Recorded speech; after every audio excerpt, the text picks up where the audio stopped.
Hello everybody and welcome to another Run on the Moon tutorial. And today I'll be showing you how to build this hovering cargo delivering machine. Now let's land this here. We're lined up directly. Reverse thrust is on.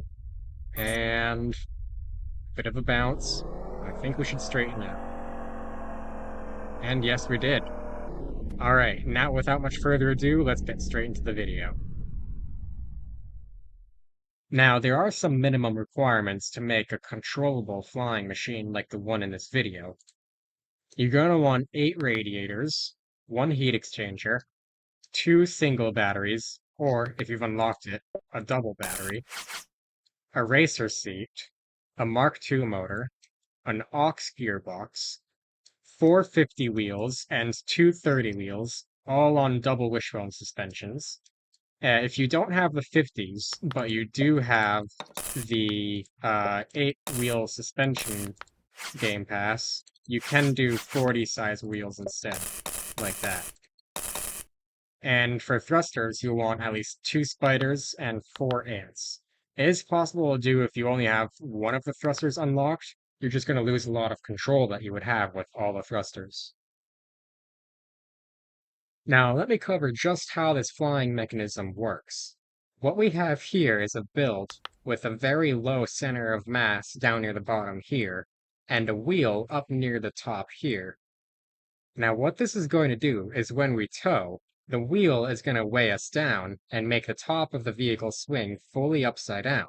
This is what enables us to hover at whatever height we tow at, because when we go lower down, the tow gets stronger, and when we go higher, the tow gets weaker. And it never stops until you actually go upright. If we go up on top of that mountain over there, you'll get a stronger tow. Now, before you go sticking some wheels and thrusters on a stick all willy-nilly and calling it a flying machine, you need a proper way to control it while it's in the air. Enter the steering engine.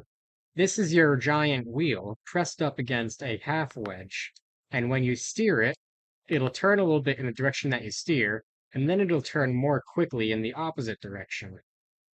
Sometimes it'll glitch out like that and it'll do a little fling spin, for the best way I can call it.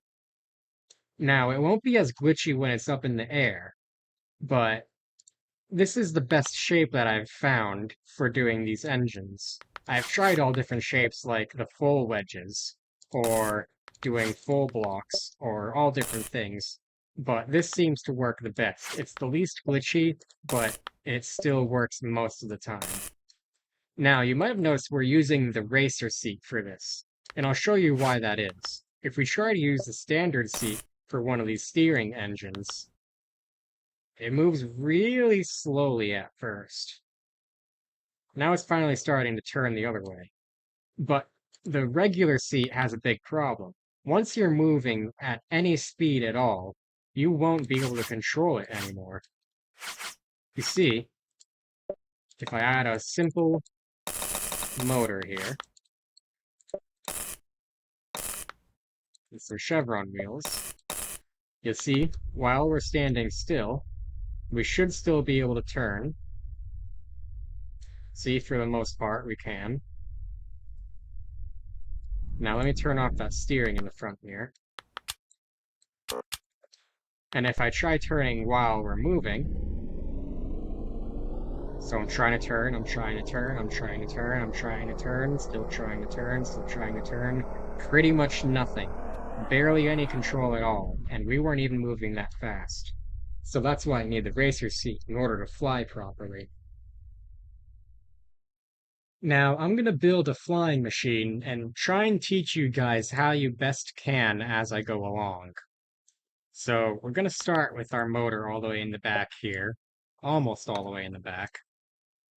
And we're going to make our drivetrain as thin as possible because making it wider makes it a lot harder to flip over. And we want it to be easy to flip over because we're going up on top of a mountain where we can't go very fast. Now let's get our block up in the front here. I put it 1 block away from the front because if you don't have the config tool, you're going to need to put all of your suspension in the same row in order for them to all steer, like this. we have these two top suspensions in the same row as these bottom suspensions. So you can both steer on the ground and steer in the air. Now let's replace these with half blocks. Saving weight is crucial with a flying machine.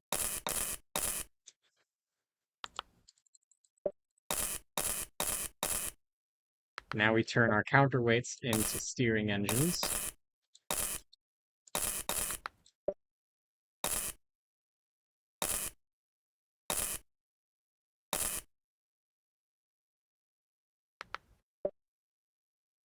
We make this all the way back to here.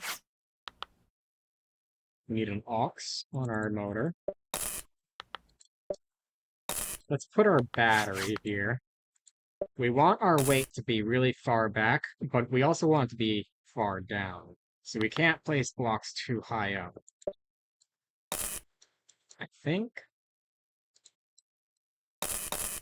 that should be good for fuel and all of our stuff. We do need a heat exchanger. 8 radiators.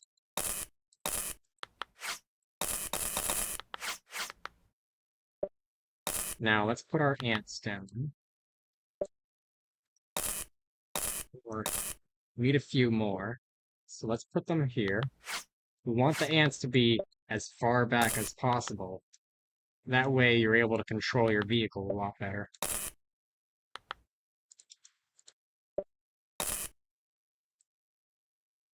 And I removed radiators doing this. We gotta add new ones.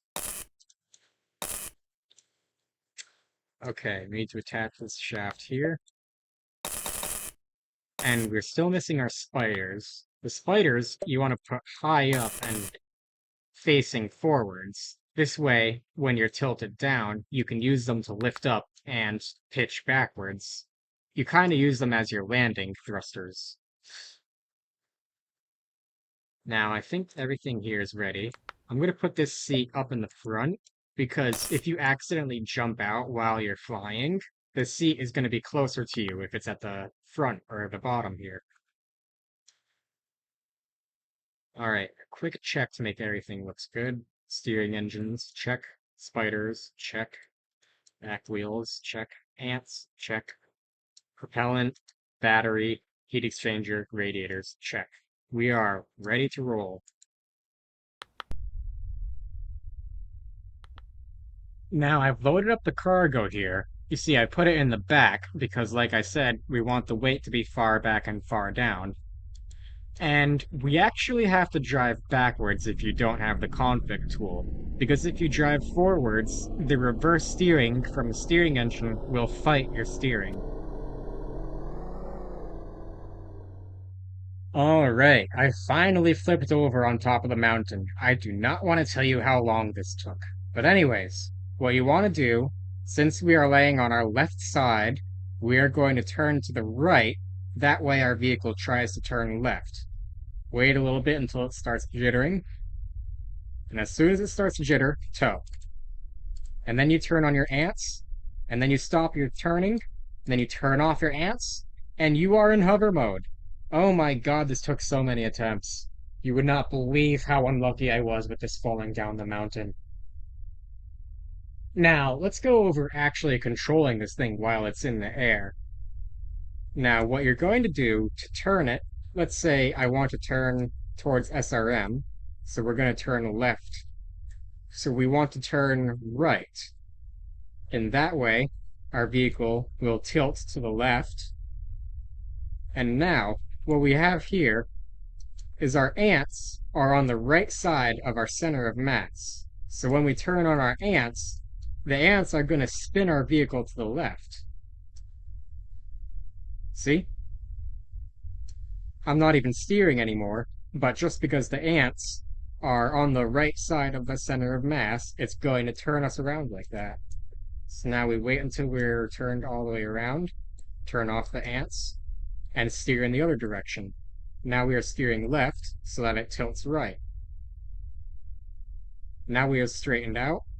We're falling a bit fast, so let's activate the spiders, which lift us up.